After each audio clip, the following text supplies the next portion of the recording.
My name is Bob Liff, and this is the CUNY Forum, a town meeting for students and faculty of the Edward T. Rogowski Internship Program in Government and Public Affairs.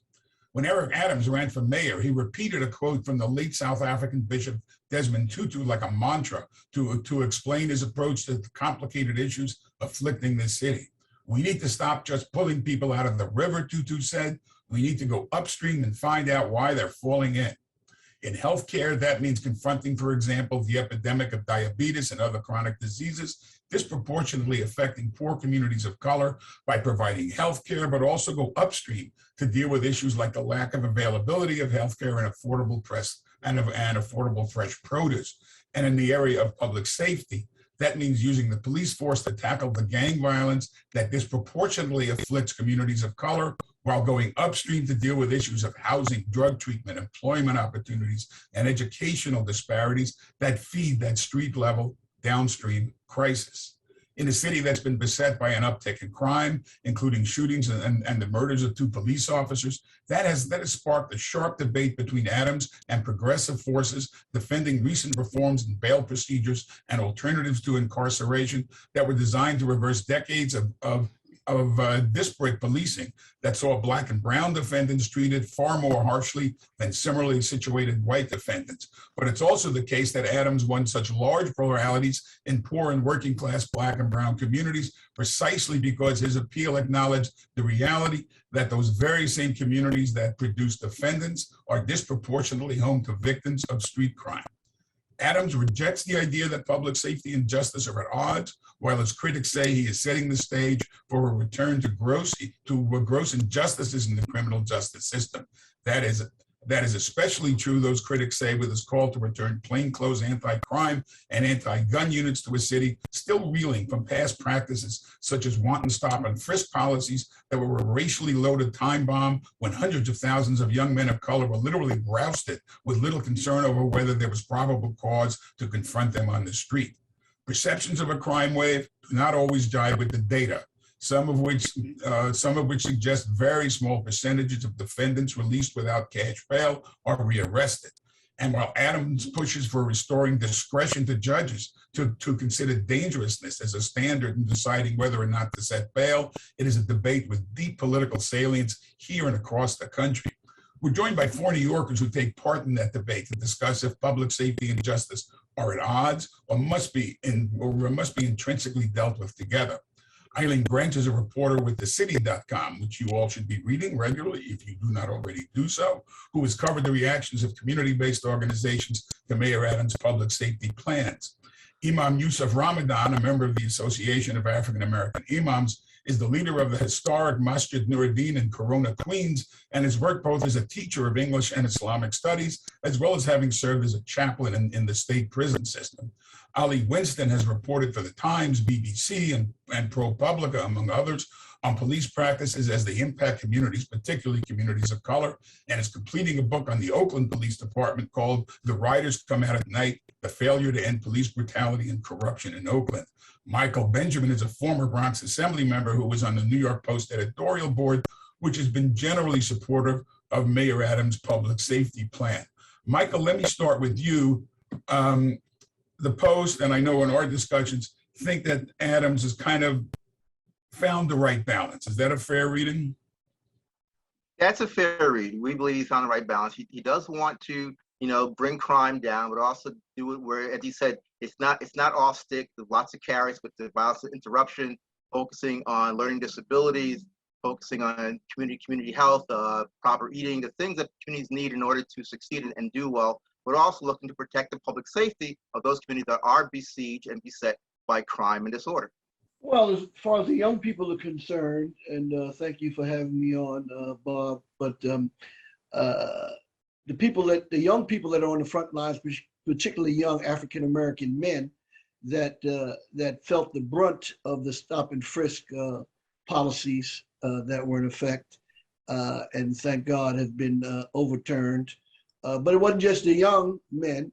When you begin from the premise that the nexus of crime is in the African-American community, right?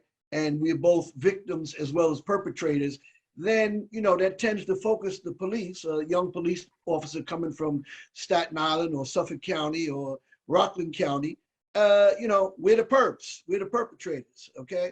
So if you're looking to get guns off the street, weapons off the street, and this person is automatically assumed to be a possible perpetrator, this is what caused all the problems before. And so the young people are not very trusting of the police department. There's always been, I go all the way back to Clifford Glover. I've been involved in this for a very long time. Brother Wajid Abdul Salam was a member of our mosque that was choked. The chokehold was used on him out in Queens. We were the Association of African American Imams. We were very supportive of Mayor Adams in the beginning, and still, because we're aware of his activism, we're aware of his participation with the Guardians, as well as 100 Blacks in law enforcement who care. So he does have a background of trying to reform the police department, but I think it's much bigger than just the police department. It's the quote unquote criminal justice system, the prosecutors as well as the judges that need to be reformed, and I'm not sure that's entirely possible under the present circumstances. Eileen, that duality, if you will, that the imam was referring to, you found that when you were talking particularly to community groups that deal with young people, there was an understanding of what Adams, wanted to do, but there was almost an instinctive looking back to the abuses of the past, which means that there's a hill to climb to develop some sense of trust. Is that a fair reading? Yeah, I think like you said, when I was speaking with young people in particular regarding Eric Adams' plan, to end gun violence, I think there were definitely mixed reactions. First off, I think there was some rejoicing in the idea of bolstering social supports. One of those examples from his plan was, the Fair Futures, which would help out foster kids, intentions to help end homelessness among young people. But at the same time, yes, absolutely. I think the idea of bringing back plainclothes police, the continued kind of reliance on gang policing and gang raids that Adams has purported to continue to support has definitely hit some nerves among both young people and advocates who have been working on these issues for a really long time.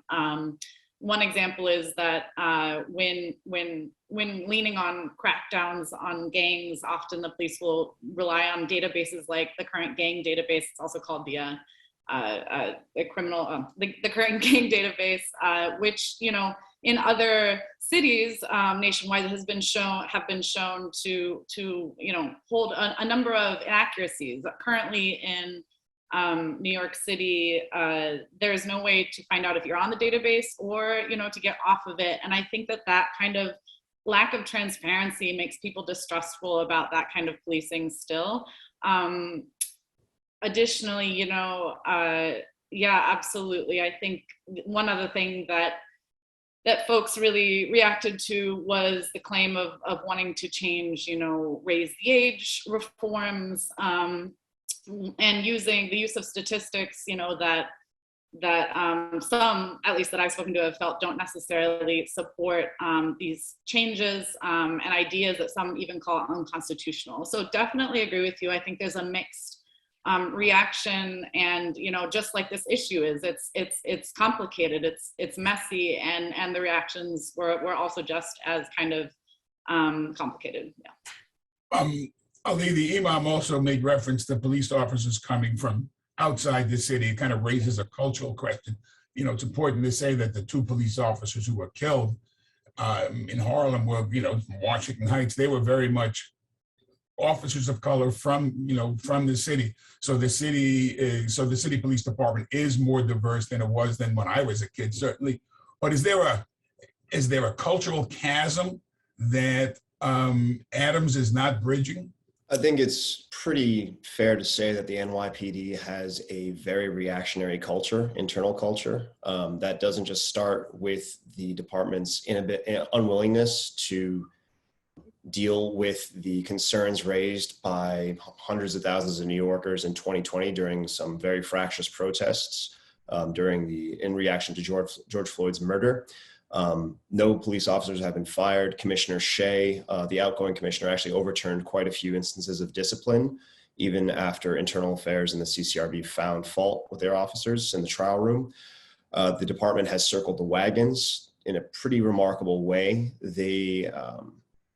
All 4 unions from the department endorsed President Trump, which is, from what I know, it's a pretty unprecedented move and goes very sharply against what the electorate in the city wanted.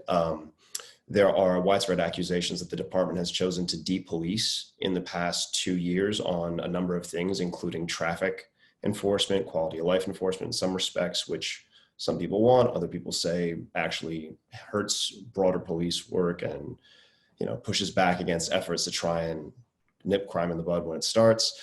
I think that the police department does not want external oversight, and I think that Adams does not want another check and balance in place that would take away from his power as mayor. I think he believes that he can solve the police department's problems internally without any external involvement or oversight. But, we talked about stop and frisk and the wanton abuses that happened there during Michael Bloomberg and Ray Kelly's term in charge of the city and the police department. And it's worth noting that in 2019, right before the pandemic happened, the monitor in charge of the NYPD stop and frisk case said, hey, look, the department missed 40% of their stops. They didn't document them. And we have a situation now where the police department, 3 years on, we haven't seen a review. That monitor has died. A new judge is on the case, and we're still waiting to see what NYPD's stop and frisk policy actually looks like in reality, whether the numbers are catching all the stops, whether there's falsification going on or non-reporting. And Adams wants to go back to what appears to be a more heavy-handed, more contact-oriented style of policing. That's leaving out his desire to expand the use of surveillance technology, very controversial technologies like facial recognition in the city, and giving the police department the ability to use these technologies in a broader fashion without consequent oversight or checks and balances. There is sometimes the perception of crime and the reality of crime are at odds.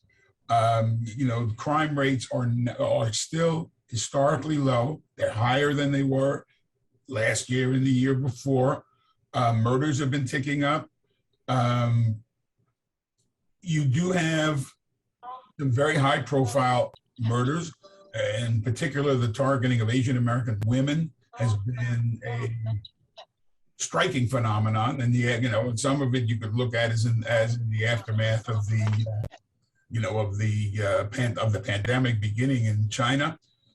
How do you, when you have this balance between perception and reality, crime rates are not that high, but yet we don't suffer we don't suffer in the aggregate. Crime victims suffer individually. Imam, let me start with you. How do you deal with that?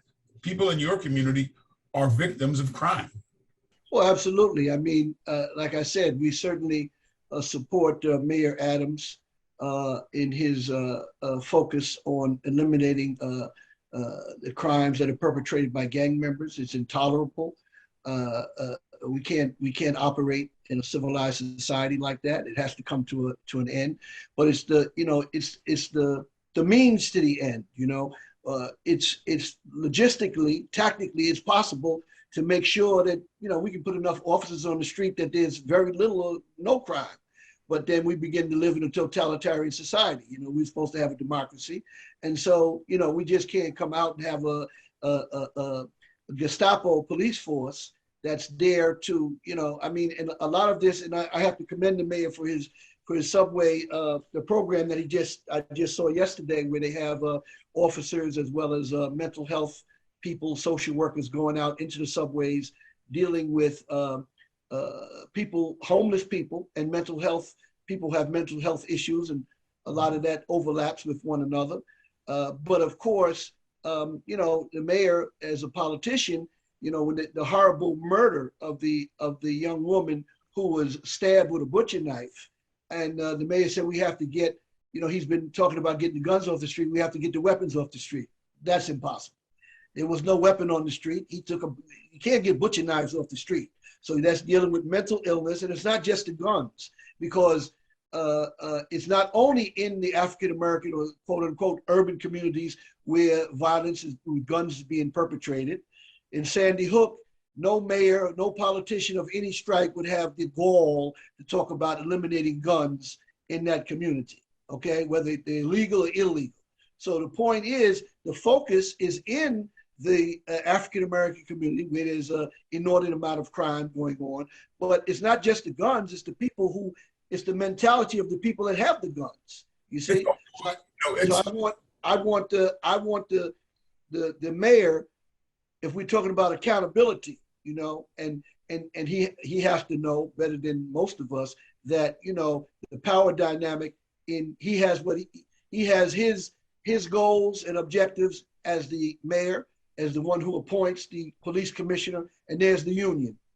So there's a police union that have just as much power, if not more power, than the police commissioner. And right now, and I said this to him personally, when you mentioned about the carrot and the stick, that he's going to get all the support that he wants when it comes to cracking down on the crime in the Black community, but not so much when it comes to the carrot part with social programs and things of that nature. And the first time that there's a questionable police-involved shooting, and it's not a question of if, but when. The first time there's a very questionable police-involved shooting, and the mayor appears to be siding with the victim of that shooting instead of the police department, he's going to lose all his support from the union. And that's a fact. Michael. The mayor can't side with anybody until he knows the facts in the first place. So he won't be siding with anyone until he knows what the facts are that are involved.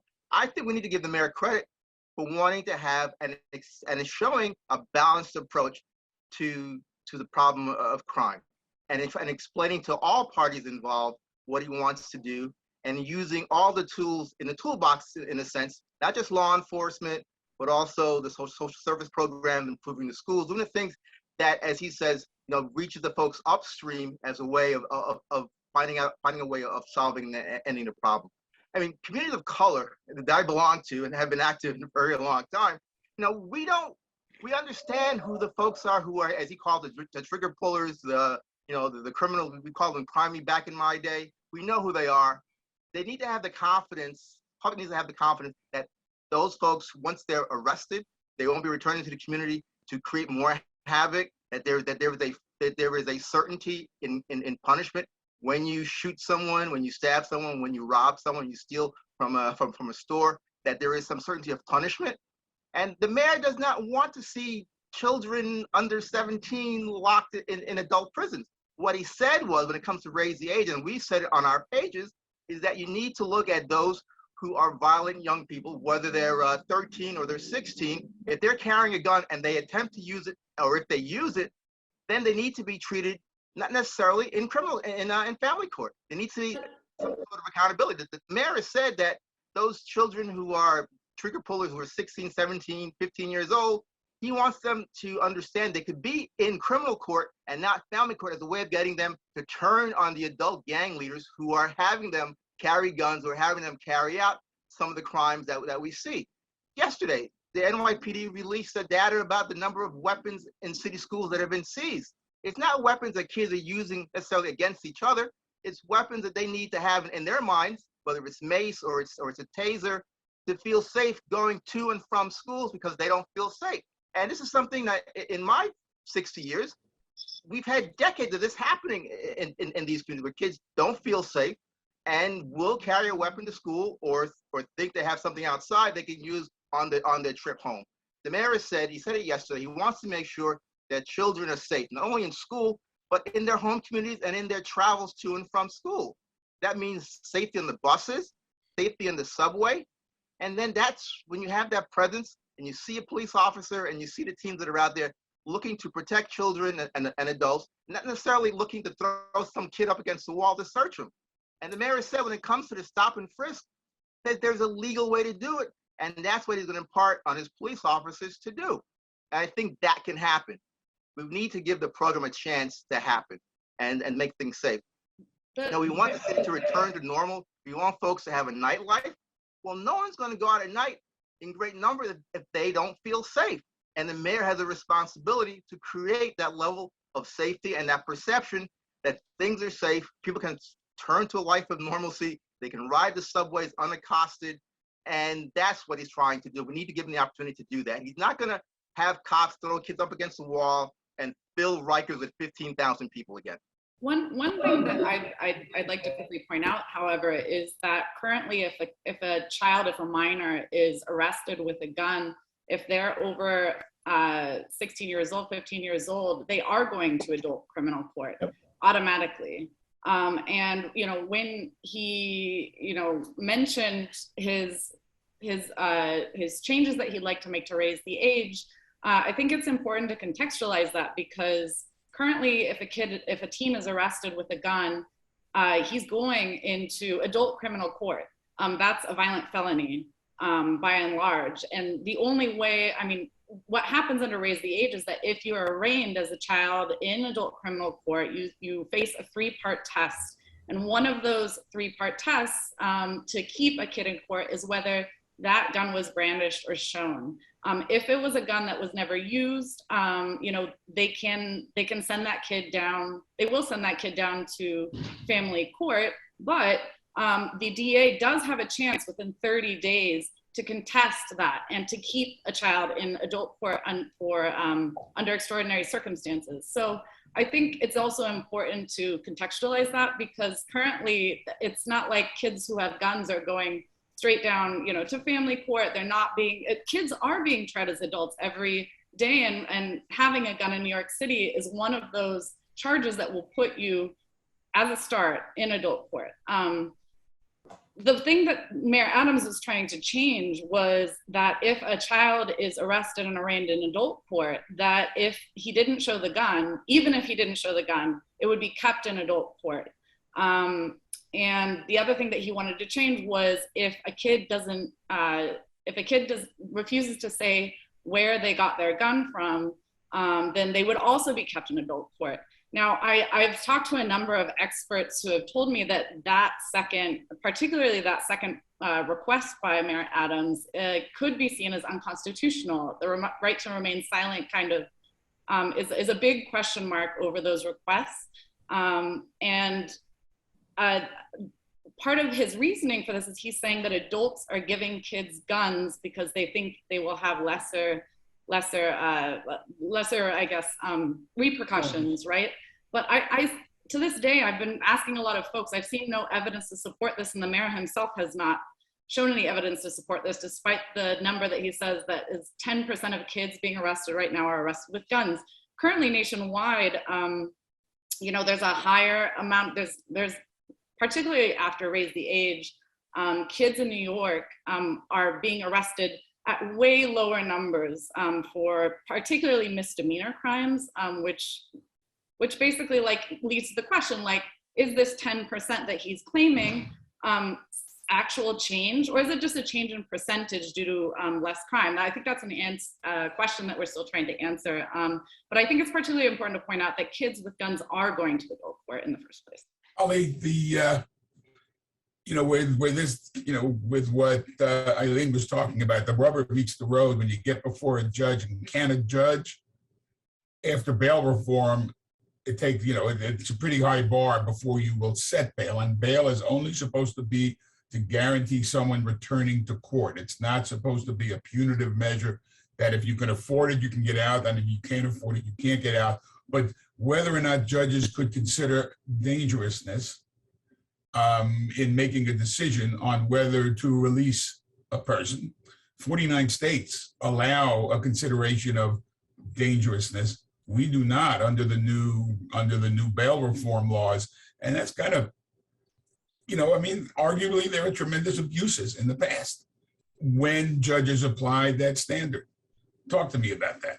I mean, one of the aspects about the criminal justice system we don't really get into much is how much discretion judges have in terms of whether or not to remand a particular defendant, or whether that to OR them, whether to release them on their own recognizance. I think that, giving a judge discretion, there's nothing wrong with that.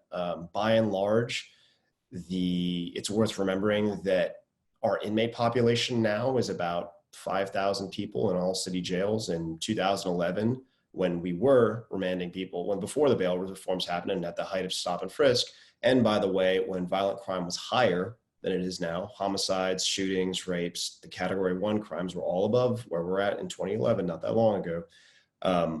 We had about 12,000, almost 13,000 people in city jails. So more people were getting remanded and the city wasn't as safe. And frankly, I think if anything's become clear over the past 5 years, 3 years, and certainly during the pandemic, it's how much of a criminogenic environment Rikers and the other city jails are. They are absolutely brutal places.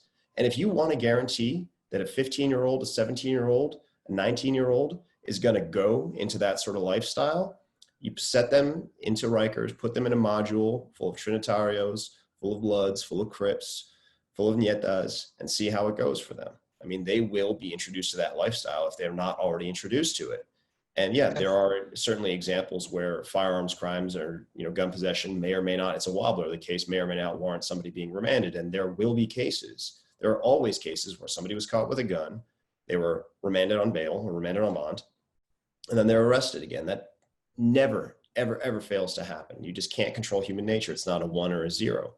But if you want to guarantee that that person will become habituated to violence, put them in Gen Pop and Rikers for 6 months and see how it goes. I mean, I think that's actually something that I think we really need to look at in the city, that we've displaced a lot of our violence from the streets to the jails, where it's out of sight, out of mind, and the press doesn't have a right to access it. And the only time it gets out there is when the situation goes completely haywire. I mean, the photographs that we've seen from Rikers of inmates sleeping 10, 20 on the floor. I mean, what is this? This is the United States of America. This is the richest country in the world. This is the richest city in the richest country in the world. And we're talking about a crime rate that's not at 2011 levels, let alone 1995, let alone 1992. And we are ignoring what's going on in city jails. I mean, there's a disconnect that's happening here between what we see on television, what we see on the newspaper headlines, and what the lived reality of people is. And when you see people with $1.50 on their face, that slash they get from a razor blade slash inside in Rikers, you know that person probably has a better idea about what real violence looks like in contemporary New York than the rest of the city does. Well, let me say this. I worked as a Muslim chaplain for the New York State Department of Correctional Services. I also was an inmate in that same department, okay? So I can tell you right now, the gangs run rampant inside the city jails, inside the state prisons, and they're gonna have to choose. I also worked in Northern State Prison in New Jersey in a anger management program. And they have a gang unit over there where they actually have outside the cell the name, the number, and their gang affiliation. And when I said to the officer who was giving us orientation, doesn't it seem like you are approving of these gangs? And he said, my number one priority is to keep my officers safe. So what happens is, if a Blood gives them some trouble, they assign him to the Crip unit, okay? That's what keeps these guys in line. And I hesitate. I do not want us to go back to normalcy. I don't know what that means. Was that the exonerated 5? Was that normalcy? Or Amadou Diallo? No, I don't want us to go back to that type of normalcy. I don't want, I was a reporter for many years. I'm reluctant to dump on my former profession. But there's a outsized coverage of very dramatic crimes in this city, as there ought to be. And that coverage can feed the perception of a much wider crime problem than statistics, at least, show. I mean, Michael, you're in the business still. What do you think? Yeah, we cover the news. And editorially, we have a particular point of view that sometimes the news stories, we use the news stories to help push forward. Yes, we believe that there is a serious crime problem underway in New York, given where it's fallen from and where it looks to be rising to.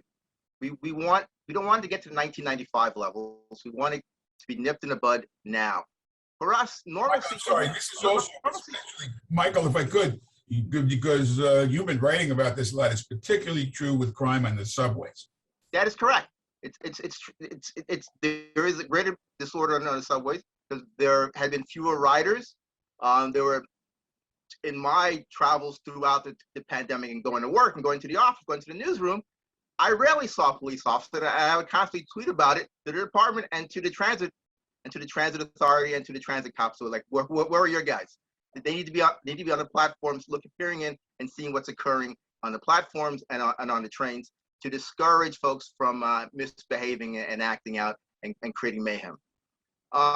Yeah, news, whether it's in print or it's on TV, there's a tendency for things to become exaggerated. When I talk about normalcy, I'm talking about for the rest of us going back to work, eating in restaurants, reopening our schools, going about our daily lives without having to wear masks, and being afraid of disease. What's occurred in Rikers over the last 40 years is shameful and should not be allowed to occur again. We did a story over the weekend about 40 years of a special court observer master at Rikers, and things have gotten worse. We spent tons of money on this, and very little has been done to reverse what has happened. Ali's right. In America, in New York City, Rikers, as we saw during the pandemic, where guys were piled up in cells in waiting areas because officers were out sick, didn't want to come in, didn't feel safe, and so you had this tremendous backup, and it was bad for their health. It was just plain awful. It shouldn't occur again. The mayor, our new mayor, has promised he's going to end that and create Rikers as a more humane place as it begins to shut down and as it begins to build smaller borough-based jails. Come in with the first of our questions from students in the audience. The first question is from Ifeoma Okeke of John Jay College of Criminal Justice, who is an intern in the Caucus CUNY Scholars Program. Is it ethical to continue using face recognition to monitor New York City citizens when you consider the biases and technological algorithms? I'll let you have the first shot at it because you've written a lot about it. Yeah, so for context, I've covered surveillance, network surveillance in New York City and elsewhere since about 2006 when the Ring of Steel first became a thing, when the NYPD started linking up surveillance cameras from both police and city and private sources under Ray Kelly. It's now expanded tremendously since then. Initially marketed as an anti-terrorism program post 9/11, and now it's grown into a general anti-crime program, which really, there are myriad examples of this sort of surveillance not being used for crime control, but social control. And that doesn't just stop in New York City, it goes to the rest of the country. There are license plate readers all throughout the city. Every time you swipe a MetroCard that's linked to your credit card, you're basically tracking your movements. It's even worse when you actually think about what omni-tapping does and how that links your phone to the transit system. I think the bottom line about facial recognition, which is a biometric technology like your fingerprinting, like mug shots, like iris scans, is that facial recognition technology has been shown to be biased because it's modeled on white faces, on Caucasian faces, and it doesn't recognize, it's worse, far worse at recognizing, say, African-American or African faces, people of African descent. The underpinning question for me isn't whether or not we should use it because of the bias, it's whether we should use it, period. Because then you get into questions about how much right of privacy and control over your data, over your biometrics do you as an individual have if you're not justice involved, right? How much right, what sort of legal regimes govern the use of facial recognition technology or iris scanning or voice recognition or gait recognition, that's a thing. And different states are different. Different countries are different. Illinois, for example, has a very strict biometric privacy law. There are a number of other states and other court circuits which have determined that this sort of technology is not okay in general usage and actually needs some sort of legal standard to be proven, reasonable suspicion or probable cause. There are cities like Oakland which have standing privacy committees that greenlight whether or not the city's police department and other agencies can even buy or use these technologies. New York doesn't have any of this because in New York City, we are probably 5 to 10 years behind the rest of the country technologically and legally. And we also have a huge law enforcement lobby that wants to use things like this. And I mean, I think a great example of the sort of decisions about law enforcement technology and what gets used here or even bought and implemented are, you can look back last year to the implementation of what the NYPD termed a digital dog, a robot dog, a 4-legged robot that they used for a barricaded hostage situation. And the question there wasn't whether or not they should be using it. It was the complete lack of knowledge of anybody in the city that they had this thing. The same applied to their purchase of drones back in 2018. They did it unilaterally and said, hey, well, I guess we have these now. Let's maybe, we'll use them, trust us. The trust us thing is a very problematic thing with this entire question. But to follow up a little bit, and I want to go back to another question. We've been, you can't put technology back in the closet. We have cameras everywhere in this city. We've all seen camera video of crimes in progress that have led to the arrests of perpetrators or, alleged perpetrators. So, to the degree that a camera is a camera an intrusive police instrument? Arguably maybe facial recognition is more intrusive, but technology is bringing a lot more tools that are bumping up against civil liberties. I don't know who wants to jump in on that. Face recognition and the DigiDog. Face recognition to me it isn't a problem because it's not being used sort of proactively. It's like most policing, it's done reactive to a crime having taken place, and you're trying to identify witnesses, or you're trying to identify persons who've committed a crime. I've yet to see any evidence where a person has been stopped by police or been investigated because their picture showed up in a facial recognition program. As an editorial board, we support use of technology to fight crime. We had an editorial supporting the NYPD's digital dog. It's a way of protecting officers. It's new technology. Should they have told the public they had it? It's like buying a car. It's in the contract. It's there. They bought it. Those contracts aren't public, and that wasn't even a contracted purchase. That was a gift from the New York City Police Foundation. It was a private gift that was completely out of the public eye. The drones aren't missile drones. The dog didn't have a gun. It had a camera. But the drones can actually see. The drones are thermal recognition enabled. They violate a Supreme Court. They actually can look. They can use their cameras to see through windows and walls to determine whether there's a person in there. Under current Supreme Court jurisprudence, you need a warrant to do that. They do not obtain warrants before using those. This is the thing. The NYPD, the purchase of technology, has outstripped the law and the regulation. But where is your concern about the FDNY having a similar drone that does the same thing? Because the FDNY can't put me or you in Rikers. And the police are not going to arrest me because they're not going to arrest anyone because of a digital image, thermal image that they saw. The person who's arrested who's committing a crime and the digital thermal image allows them to see who's inside before their officers go inside, we support that. So let me rewind to facial recognition. First of all, there are proven cases of wrongful arrest and even conviction. There's a case out of Detroit where an individual was wrongfully arrested because his facial recognition masked out. New York City. And Detroit actually has more transparency over the contracts for what their police department has in terms of technology packages. Their use policies are public, which they weren't in New York until the city council passed a law, which the NYPD, by the way, is not complying with. They have many, many use policies that have not been posted in response to the stop. And then, the idea about oversight and determining whether or not the police department can or can't have a certain technology, the city council has no say. There's an entire set of NYPD contracts that are black, that are not revealed to the public. They're not even disclosed to the comptroller. So how can we talk about whether or not technology should be used to fight crime or not fight crime if there's no oversight of it? And frankly, the NYPD's history of surveillance and abuses of surveillance go back into the 1950s. Ali, let me let Eileen get in here.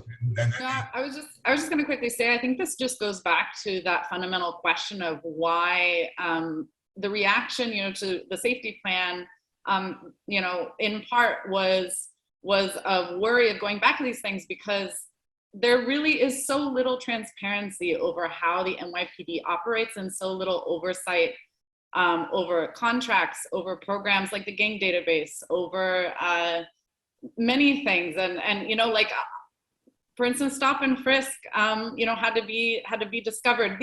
And so it goes back to this question of, maybe, if the department and oversight, everything was more transparent, people would have more buy-in to these programs or not. And, we could all be part of this conversation about how, these communities, even ourselves, are our police and what safety really is, because right now it's really tough to understand really how the police department is moving in a lot of these spaces that are so important right now in the current conversation on stamping out gun violence. Okay, Imam, briefly, if you would, do you want to jump in on this? Well, yes, I think these questions are very important. I mean, what it's coming down to, as the brother mentioned, is, the police department is saying, trust us, and, trust is something that has to be earned. I don't think they did themselves any service during the George Floyd protests that were nationwide, particularly here, especially here in New York City. We all saw what happened, and as one of the other participants said earlier, nobody was ever disciplined or reprimanded about it. What it boils down to is, they want us to trust them, but I would like for Mayor Adams to be even-handed. If you're going to go to Albany and talk about bail reform, then talk about qualified immunity. Talk about the 3-day rule that the police have, that they can kill somebody, they don't have to talk to anybody about it for 3 days. That's insane, okay? And they want to be treated, totally differently.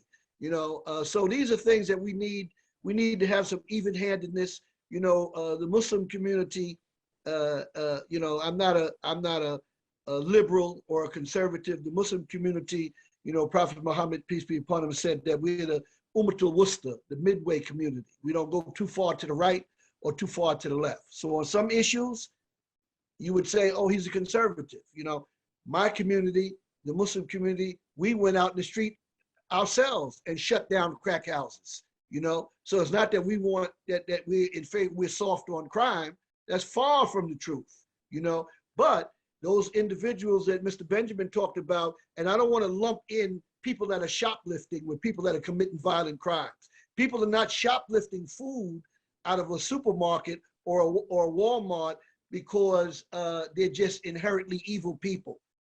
So there's, I'm listening to the district attorney in Staten Island say, well, we can't blame it on the pandemic. Obviously people lost, especially Black-owned businesses, 40% of them that went out of business during the pandemic and not coming back. This has to have repercussions throughout the society. For another question, that was a very spirited. Next question is from Emily Van Vleck of City College of New York, also an intern with the Caucus CUNY Scholars Program. There has been a lot of discussion about rising crime within the city lately. However, women have always remained objects of violent crimes. Is Mayor Adams prepared to address the issue of femicide and violence against women within New York City? And how does he intend to ensure women within are protected from these violent crimes? This has been highlighted with a lot of the shoving incidents on the subway, which are, in particular Asian American women. We had that terrible case in Chinatown. Eileen, let me start with you as the woman on the panel. I'm not sure I can particularly speak to femicide, but I think she brings up a good point, even a point that I don't think that I've seen kind of missing from the discussion in Eric Adams' blueprint to address gun violence, which is domestic violence, right? There have been reports that domestic violence, got worse during the pandemic. Even the shootings of police that happened recently were police responding to a domestic violence incident. I know that many of the young people who I speak with, who are involved, who are in neighborhoods that, have a lot of gun violence, who are victims of shootings or shooters, they have had a history of domestic violence. I think that in particular is something that the student rightly brings up, and that's not just women, but while I can't speak to that, I do think that domestic violence is an issue that we need to be addressing kind of more head on. What about the issue of racist violence, racially motivated violence in particular, and I'm thinking particularly of the really shockingly large number of attacks on Asian Americans, in particular Asian American women. I don't know who wants to jump in on that. Michael. Very complicated because it's because the attackers have involved, you know, people of color, people who have appear to have mental illness. You know, there have been other kinds of attacks by individuals who I guess don't like Asians, period, who aren't exhibiting any kind of emotional distress or any kind of mental illness. It's how do you solve something like that with people who are mentally ill, and you can't always know who's going to be attacking someone because of opportunity, because of their Asian background. I mean, if you have homeless people who are mentally ill and they're in shelters in Chinatown, the odds are the people who will be attacked will be Asian. Same thing in Flushing. I believe those are some of the factors we've seen. Persons who are of the Jewish faith, who are Hasidic, and have been attacked in anti-Jewish crimes. You know, they've been attacked by persons who are mentally imbalanced, we believe. They've been attacked by other individuals who have a hatred for Jews. You just need to sort of figure out what do you do to deal with those who are ill, and then those who have a kind of virulent prejudice with it, they need to act it out on someone because he or she is Asian or is Jewish or is Black or is Hispanic. And it's not something that there's an easy answer to. Same thing with domestic violence. It's about reaching persons who are victims, but then reaching them after the fact. We need to teach our young men, our boys, our girls about domestic violence, how to identify it, how to deal with it, and how, as Iman has talked about, anger management so that you're not acting out against your mother, your wife, your children. Those are things that need to be inculcated at an early age. And that's something where police need to be involved firsthand or immediately, finding some way of bringing those sort of things down. So you could reduce some of the unfortunate police encounters with individuals who are mentally ill, who are acting out and have been caused police to be called to the home because of a domestic violence incident. So it's really multifaceted. It really needs to be looked at. There are no really easy solutions. And I know the mayor has talked in his public statements about dealing with domestic violence. He has not, in talking about crime and public safety, I don't believe he's ever not mentioned domestic violence as an issue. Imam, you know, mental illness, there are all kinds of civil liberties issues that get involved. It's not a crime to be mentally ill. It's a crime to commit a crime. I suspect a lot of the people you counseled in the state prison system suffered from a mental illness. That's a terrible balance. That's where public safety and how you treat the mentally ill in terms of violent mentally ill people, it just, you know, bumps up in a really tragic way. Well, you know, and law enforcement is not particularly equipped to deal with that, whether it be at the policing level or corrections. You know, they're just not set up to deal with. There was people that you know, they just basically being warehoused in those prisons. They can try to give them their medication or whatever to try to keep them as calm as possible. But, you know, as Ali mentioned, you know, these prisons and city jails are violent places. You know, I've seen kids come in there with, you know, first-time felony offender with a 1 to 3 and wind up with a 5 to 10, just trying to protect yourself, you know. And you have to choose, are you a Crip or are you a Blood? You know, you got to be with somebody, you know. You either get down or lay down. You know, it's one of the, you know, so you're between a rock and a hard place, you know. And I think that I do think that Mayor Eric Adams is sensitive to that. He is from the community, he is from the neighborhood, and I'm encouraged in speaking with him personally and hearing him talk about it. But getting back to one of the other points, the mayor of the city of New York has little or no control of what the police do out in the street. I mean, he just doesn't. He can get there after the fact, and being a police captain, you know, he's more privy to, you know, what should and shouldn't be done. But that's after the fact. Another question. The final question is John Trumpet from Queens College. And it may be a bit unrelated to the bigger issue of violence, of gun violence, but it is violence involving knives an issue as well? or is curbing knife violence or other weapons not as realistic as focusing on gun violence? I remember in one of the mass school shootings, there was another mass school attack. I believe it was in China on the same day. One with a knife, one with a gun, and the gun left multiple people dead, and the knives did not. But still, knives are weapons. And I forget who made the point earlier about kids carrying weapons to school to protect themselves on the way and back from school. A knife is still a weapon. So I don't know who wants to jump in on that. Go ahead, Ali. I think that, knives and people carrying knives in the city for protection, it happened in my day when we were in high school, it happened before then. I think it's one of the sad realities of the city is that people do feel unsafe when they go back and forth from one neighborhood to the other. I think it was a little bit more intense back before, the mid-90s crime drop and before, stop and frisk. that really, if you got caught with a knife on you in the 1990s and 2000s, the NYPD would charge you usually with a law from the 50s, the gravity knife law. That put a lot of people, that turned misdemeanor possession into felony possession. Right. And that was a serious charge. But the truth is that knife violence with bladed weapons it's a big issue here. I know that in London, that's actually what causes the majority of their homicides. But you can get stopped on the train for carrying a box cutter. The box cutter could be something that you brought from work. The box cutter could be, you could get stopped with a spring-loaded knife.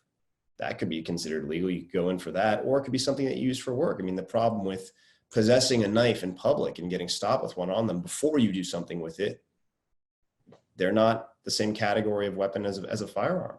It's a very difficult thing to prevent. I think the Imam talked about this earlier when Mayor Adams says, I want to deal away with weapons. Well, you can't stop people from using butcher knives to cut their food in their own home, right?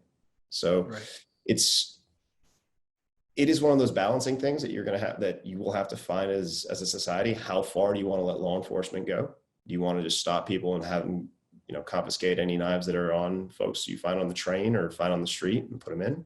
Or do you want to give the law enforcement? But it's not about police stopping people randomly for carrying a knife. I've had knives pulled at me since I was in elementary school. I had one pulled at me recently by an EDP on the subway. Knives are concealable. It's about violence. It's about making the streets safe, getting people who are mentally ill and are armed, getting them proper treatment so they're not riding the subways with a knife, feeling they have to protect themselves because they're living homeless. It's also making the streets safer for children as they're traveling to and from school, so that they don't feel they have to arm themselves in order to get home safely if they're accosted by somebody who's bullying them or somebody who's in a gang. Those are the things we need to work on sort of long term to drive down violence, to drive down crime. But to get there, law enforcement need to use the law to get the bad actors off our streets and to make ordinary folks, women, children, older people feel comfortable walking around the neighborhoods, riding our subways, riding the buses, going to work, children going to school. That's where we need to be.